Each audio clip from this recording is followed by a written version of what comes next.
It looks like I have a countable number of pages left to read of the history of the universe. Yeah, I think it's funny to hold that in my hands. It's funny. Sir, since we don't have much time left, would you like to hear the story of my death? How did you die? Okay, buckle up. It's story time.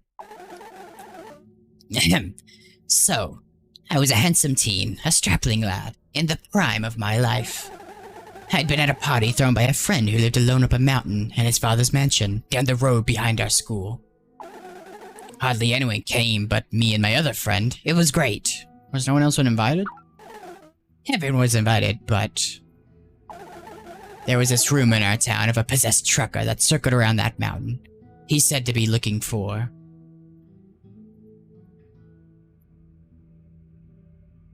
blood? Yes, actually. Now I remember. The story went that his truck's only fuel was human blood. Pretty metal, huh? I was scared of the stories, but I'd gone up there many times to see my friend, and he wasn't afraid of the mountain. You couldn't be if you lived up there.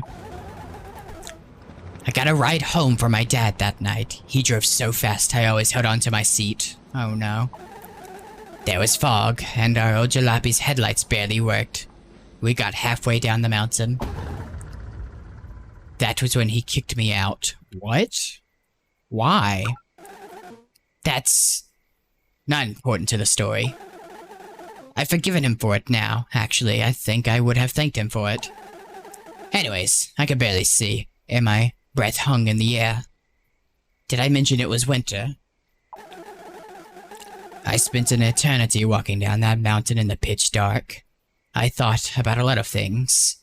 Well, mostly about a crush I had on someone that I hadn't told yet. Oh, is he gay? Is that the story? Is that the plot twist? His dad's homophobic and murdered him? And I got to see the stars in full force in the lonely nights. At some point, nearly blind in the dark, I stumbled off the road and caught a perfect view of our town through a clearing in the trees. From up there, it was a glimmering painting.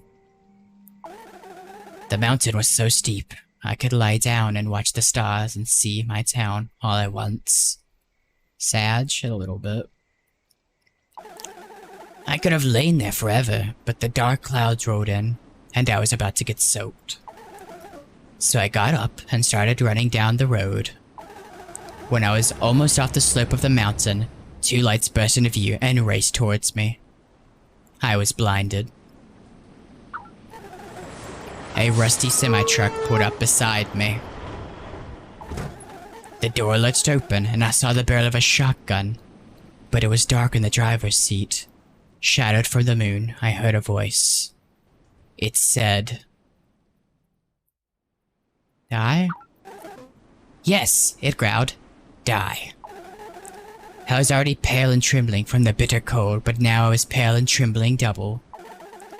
It was beginning to rain, and a crazy wind was picking up, turning this way and that, gathering up the pine needles off the road and tossing them into my face. So what do you think I did, Mr. Gam? You tried to take the gun, you put your hands up, you ran to the bushes, you screamed for help.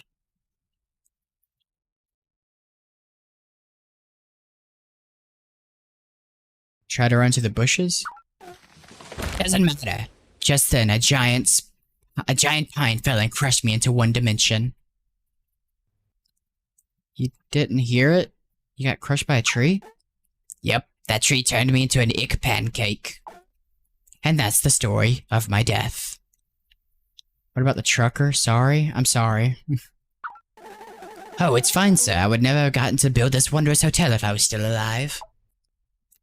Huh. Anyway, that's how my life ended. I hope you liked this story.